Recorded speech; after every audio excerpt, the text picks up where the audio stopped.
And basically, it doesn't matter if we're talking as citizens or as owners of companies or running civic organizations or if we're political leaders. All these exchanges and actions and interactions are happening at a much bigger rate. And it's a great time to be going into business in this new century, but it's also very challenging if we don't know what we're doing. So I kind of decided to come up with a little definition. And I'm basically a lazy person, so I didn't want to have to go reinvent the wheel. I looked up about 20 different definitions, and I kind of kludged them into my own. And this is how I define globalization. It's the worldwide interconnectedness of our economic, cultural, political, legal, and social systems, enabled by advances in travel, transportation, communication, and information technologies. Now, again, the word advances. That could be positive, that could be negative. I'm not saying that it's all good. It certainly isn't all good. But the point is, that's what these forces are what's fueling this greater connection that we're in. You know, to me, being a traveler, and because I kind of love metaphors a little bit, to me, globalization is like this tsunami wave that's rolling across open waters over vast distances. And what do tsunami waves do? They crash into shorelines, right? Well, clearly, that can have bad consequences. It can also have positive consequences. It can rearrange some old structures that are trying to grow into something else, if you follow the metaphor here. We can't talk about globalization without talking about the other side of the coin, which is multiculturalism. All this colliding ideas and philosophies of different people that are now closer together. To me, multiculturalism is kind of like the tectonic plates of the earth grinding up against each other with great power. And they force up sometimes what are beautiful works, like this great big canyon up north of us here in northern Arizona. But other times it releases incredible fury, right, like earthquakes. So that's the power of globalization and multiculturalism. And the question is, well, so what? How does it affect you? You know, how might that play into your role as a business person, as an employee, and in your personal life? Well, for example, you may have a boss from Japan. Your employer may be from Germany. You may have people working for you from halfway around the world, say China or India. You may have channel partners, your marketing middlemen, who could be from Argentina. You could have investors from places that you may not even know exist, like Mumbai or Dubai. And competitors? Oh man, you got competitors. They're everywhere. And you know what? They all want their piece of the pie. And so this is kind of how this world is affecting us now, this shrinking world of globalization. Well, let's take a little look at some of who these neighbors are. You curious and see who's going to be in the playing field in a few years? Well, let's take a look. Now, I talked about this a little bit in the last session. Some of you were in. We're going to go into a little bit more detail of it here. Now, let's look at India, for example. Who's heard of Bollywood? Right? A fair number of you. Now, Bollywood's kind of known historically for making maybe corny, goofy movies. Did you know that last year Bollywood produced 1,200 movies in 26 different languages? Think they're not aware of a global entertainment market? Hello, Hollywood.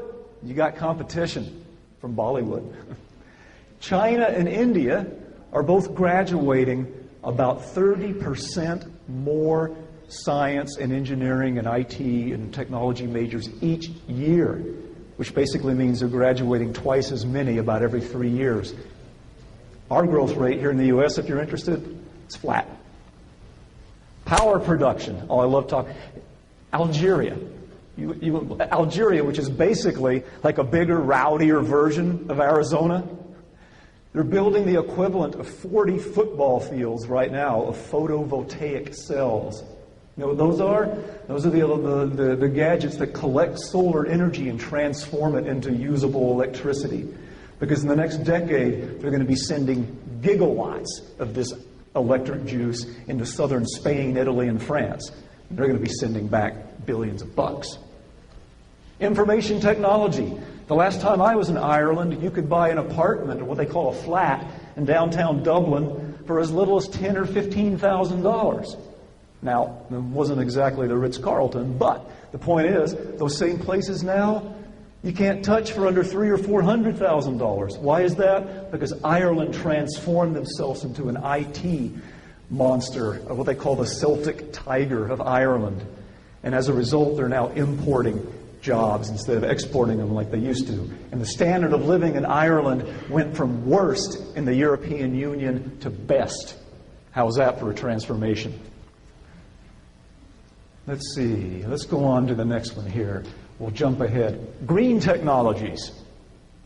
Germany, the world leader. Can I tell you a little secret? Germany, 2/3 of the days in Germany are cloudy skies.